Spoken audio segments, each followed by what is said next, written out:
Next question. Hi, Senator Kit Maher, CNN. I wanted to ask, in the wake... Thank you. Now, Kit, I honestly, she's going to hate me saying this. Kit's one of the good ones. But she won't be able to go back to CNN after I just said that. So take it or leave it, Kit. Ask your question, please. Thanks, Senator, for taking my question. I appreciate it. In the wake of the Georgia school shooting yesterday, I wanted to ask you what specific policies do you support to end school shootings like this? And if you allow it, a second one, specifically on the debate. Has Trump consulted you for any advice? Have you participated in the policy discussions that he has held with Tulsi Gabbard? And what advice have you offered him?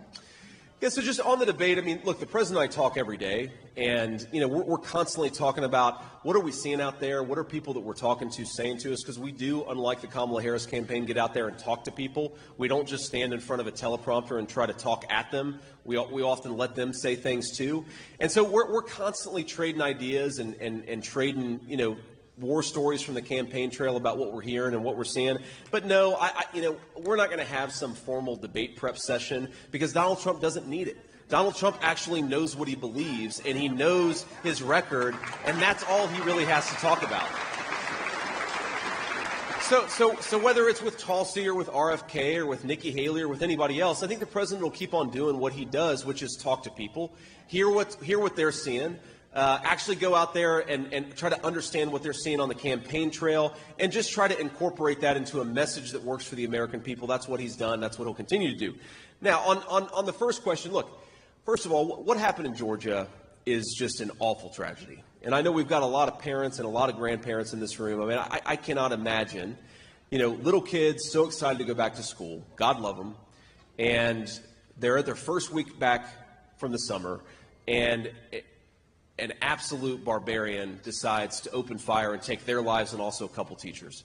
We got to think about these people. If you're the praying type, and I know I am, we got to hold them up in prayer. We got to be hoping for the best for this incredible community, because no parent should have to deal with this. No child should have to deal with this.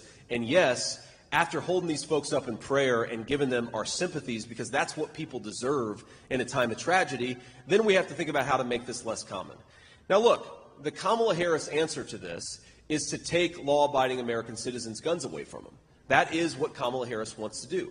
But we have to ask ourselves, we actually have been able to run an experiment on this, because you've got some states with very strict gun laws, and you've got some states that don't have strict gun laws at all. And the states with strict gun laws, they have a lot of school shootings. I don't like to admit this. I don't like that this is a fact of life.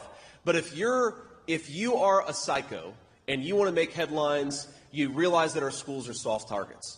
And we have got to bolster security at our schools so that a person who walks through the front door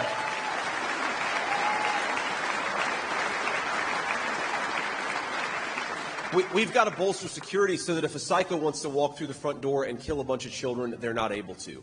And again, as a parent, do I want my kids' school to have additional security? No, of course I don't. I don't want my kids to go to school in a place where they feel like you've got to have additional security, but that is increasingly the reality that we live in.